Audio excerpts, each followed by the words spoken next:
क्या लगता है बीएसटी एक रटने का सब्जेक्ट है? तुम एग्जाम से एक दिन पहले पढ़ के इसमें अच्छे मार्क्स ला दोगे? अगर तुम्हें भी ऐसा लगता है तो भाई तुम अपने पैर पे बहुत बड़ी कुल्हाड़ी मार रहे हो।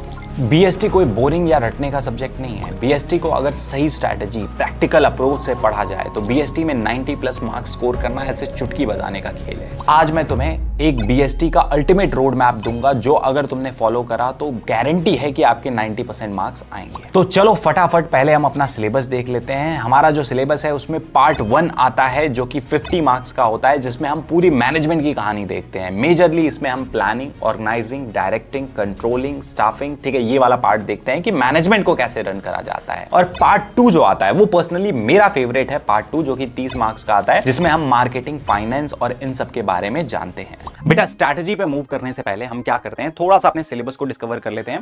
बेटा हमारा सिलेबस 2 पार्ट का है, हमने पहले भी डिस्कस करा था, अब थोड़ा सा डिटेल में डिस्कस कर लेते हैं। पार्ट 1 जो है वो प्रिंसिपल्स एंड फंक्शंस पे बेस्ड है, जिसकी वेटेज होती है बेटा 50 मार्क्स, एंड पार्ट 2 जो है वो फाइनेंस एंड मार्केटिंग पे बेस्ड है, मेरा फेवरेट है, मैंने पहले भी बता रखा है, जिसकी वेटेज होती है 30 मार्क्स। बाकी बचे हुए 20 मार्क्स हमारे प्रोजेक्ट के होते हैं जो कि आपको बनाने होते हैं।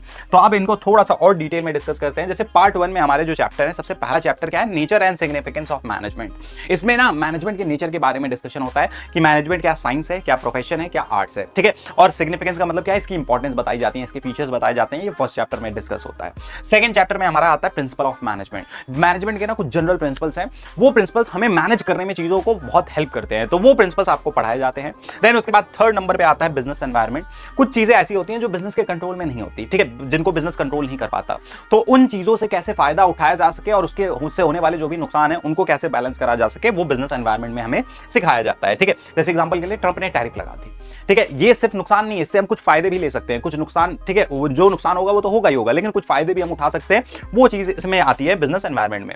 देन उसके बाद आते हैं हमारे कोर मैनेजरियल फंक्शंस, जिनको POSDC बोला जाता है, P स्टैंड फॉर प्लानिंग, ठीक है, जिसमें हम प्लान करते हैं, कोई भी चीज स्टार्ट करने से पहले हम क्या करते हैं, जो भी प्लानिंग करते हैं वो चीज इसमें सिखाई जाती है, स्ट्रेटेजीज बनाना, ठीक है, उसके प्रोज एंड कॉन्स डिस्कस करना, वो प्लानिंग में आ जाता है। देन दूसरा फंक्शन होता है हमारा ऑर्गेनाइजिंग। अब हमें क्या करना है, रिसोर्सेज इकट्ठा करने हैं बिजनेस के लिए। देखो प्लानिंग हमने कर ली, अब रिसोर्सेज इकट्ठा करने हैं, तो रिसोर्सेज इकट्ठा करने का काम ऑर्गेनाइजिंग में होता है, चाहे वो फिजिकल रिसोर्सेज हो चाहे वो फाइनेंशियल रिसोर्सेज हो। देन उसके बाद हर बिजनेस को चलाने के लिए बेटा हमें लोगों की जरूरत पड़ती है, स्टाफ की जरूरत पड़ती है, तो वो काम हमारा किस में हो जाता है बेटा, स्टाफिंग में हो जाता है। सिंपल सी कहानी है, ठीक है, रिसोर्सेज, ह्यूमन रिसोर्सेज का मैनेजमेंट करना स्टाफिंग में आ जाता है। देन उसके बाद अगला जो फंक्शन आता है उसे डायरेक्टिंग फंक्शन बोला जाता है। बेटा अभी तक जो भी मैंने प्लान बनाया था वो सिर्फ जमीनी स्तर पर नहीं हुआ था, ठीक है, वो सिर्फ हवा में बात हो रही थी, उसमें उसका जो इंप्लीमेंटेशन है वो डायरेक्टिंग से स्टार्ट होता है। नाम से ही समझ में आ जा रहा है, डायरेक्ट करना। इसमें मेनली हम क्या करते हैं, सामने वाले को मोटिवेट करते हैं, उसको लीड करते हैं, गाइड करते हैं, जिसे लीडरशिप बोला जाता है, ठीक है, उसे कम्युनिकेट करते हैं। ये सारी की सारी चीजें किसमें होती है, डायरेक्टिंग में होती है। देन उसके बाद सबसे लास्ट फंक्शन जो हमारा आता है, जिसको चैप्टर 8 भी बोला जाता है और पहली बुक का एंड, वो है कंट्रोलिंग। कंट्रोलिंग में क्या करते हैं, हम चीजों को ना कंट्रोल करते हैं।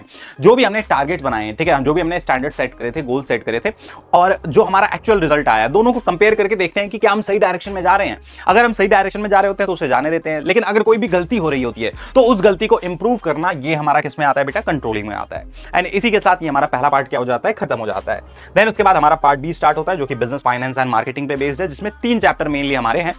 वैसे तो बुक में 4 चैप्टर है, बट मैं इनको 3 चैप्टर ही कंसीडर करता हूं। पहला चैप्टर है फाइनेंशियल मैनेजमेंट एंड क्या कहते हैं, फाइनेंशियल मार्केट। इस चैप्टर में हम बहुत सारे फाइनेंशियल टूल्स, ठीक है, कैसे शेयर इशू करते हैं, कैसे शेयर्स, कब शेयर्स इशू करते हैं, कब हम लोन लेते हैं, ठीक है, कब क्या कहते हैं डिविडेंड ज्यादा देना है, कब डिविडेंड कम देना है, इन्वेस्टमेंट कहाँ करनी है, कहाँ नहीं करनी है, वो सारी की सारी कहानी हम फाइनेंशियल मैनेजमेंट में सीखते हैं। और जो दूसरा पार्ट है फाइनेंशियल मार्केट, उसमें हम शेयर बाजार के बारे में, शेयर मार्केट के बारे में क्या करते हैं, डिटेल में समझते हैं। वैसे तो सिर्फ शेयर बाजार ही नहीं होता, हमारी primary market, secondary market, money market, ऐसे करके अलग अलग मार्केट्स होती हैं, उन सब के बारे में हम डिटेल में समझते हैं। देन उसके बाद आता है इस बुक का कह लो, इस क्या कहते हैं, हमारे सब्जेक्ट का कह लो, सबसे मुश्किल चैप्टर, सबसे बड़ा चैप्टर, सबसे ज्यादा वेटेज वाला चैप्टर, वो है मार्केटिंग मैनेजमेंट। मार्केटिंग मैनेजमेंट का जब भी हमारे दिमाग में थॉट आता है ना, तो लोग ये सोचते हैं कि मार्केटिंग का मतलब है भाई सिर्फ क्या करना, एडवर्टाइजिंग करना। नहीं बेटा, मार्केटिंग का मतलब होता है प्रोडक्ट का थॉट आने से लेके, मेरे दिमाग में लेट से किसी प्रोडक्ट का थॉट आ गया, भोले चटूले का थॉट आ गया, ठीक है, तो उस थॉट को जमीन तक उतारना, ठीक है। देन उसके बाद जब हमने सामान बेच दिया, उसके बाद की जो आफ्टर सेल सर्विसेज है, जिसे कस्टमर सपोर्ट सर्विसेज बोला जाता है, इस पूरे प्रोसेस को मार्केटिंग बोला जाता है। मार्केटिंग के मेजरली 4 एलिमेंट्स होते हैं, जिनको 4 P's ऑफ मार्केटिंग बोला जाता है, जिनमें सबसे पहला होता है प्रोडक्ट, ठीक है, इसमें 3 चीजें आती हैं, ब्रांडिंग, लेबलिंग और पैकेजिंग। देन उसके बाद आता है प्राइसिंग, की किसी भी प्रोडक्ट की प्राइस क्या रखनी है। देन उसके बाद आता है प्रमोशन का मतलब एडवर्टाइजिंग करना, ठीक है, सेल्स प्रमोशन करना, कब सेल लानी है, कब नहीं लानी है, वो सारी चीजें। और सबसे लास्ट में आता है एक पार्ट इसमें मिस कर रखा है, यहां पे दिया नहीं है, उसे बोला जाता है फिजिकल डिस्ट्रीब्यूशन, जिसको हम प्लेस बोलते हैं, कि सामान कंज्यूमर तक कैसे पहुंचेगा। That's called 4 P's of marketing. And then उसके बाद सबसे लास्ट चैप्टर जो हमारा आता है वो आता है कंज्यूमर प्रोटेक्शन का। अब कंज्यूमर प्रोटेक्शन की क्या कहानी है कि भाई कंज्यूमर के साथ ना बहुत ज्यादा गलत हो रहा होता है। इंडिया में तो लोग यार लूटने के लिए तैयार होते हैं कि कंज्यूमर को लूट लो, ये वाला हिसाब चलता है। तो उससे बचने के लिए कंज्यूमर को कुछ राइट्स दिए जाते हैं, कंज्यूमर्स को कुछ अधिकार दिए जाते हैं, वो सारी की सारी चीजें हम यहां पे सीखते हैं। मैं ये गारंटी देता हूं बेटा कि अगर ये चैप्टर आपने यहां से पढ़ लिया तो कोई आपको बेवकूफ नहीं बना पाएगा, आप उसके खिलाफ कंप्लेन कर सकते हो, बहुत सारी चीजें कर सकते हो, ठीक है। तो इस चैप्टर का नाम है कंज्यूमर प्रोटेक्शन एंड इसी के साथ हमारा सिलेबस खत्म हो जाता है। हम क्या करते हैं, आगे मूव करते हैं। तो चलो हम स्ट्रैटेजीज की तरफ मूव करते हैं, जिसमें से हमारी पहली स्ट्रैटेजी है रोड मैप। देखो जी, अगर आपको पार्ट 1 समझना है तो उसके लिए 3 स्ट्रैटेजीज मेजरली फॉलो होती हैं। उनमें से पहली स्ट्रैटेजी है आपको फ्लो डायग्राम के थ्रू चीजों को समझना है। जैसे ये एग्जांपल के लिए एक फ्लो डायग्राम आ रहा है, इस फ्लो डायग्राम के थ्रू आप क्या कर सकते हो, चीजों को समझ सकते हो। अगर आप एक एक चीज को रट्टा मारना शुरू करोगे या रीडिंग करोगे तो वो आपके दिमाग में नहीं आएगा, और हर चीज को ट्राई करो कि एक प्रैक्टिकल एग्जांपल से समझो। दूसरी स्ट्रैटेजी है क्वेश्चन जनरेशन मेथड। जब भी आप कुछ करने जा रहे हो तो खुद को उस जगह पे रखो कि आप एक मैनेजर हो और अपने से क्वेश्चन पूछो कि मैं ये क्यों कर रहा हूं, इसकी क्या जरूरत है।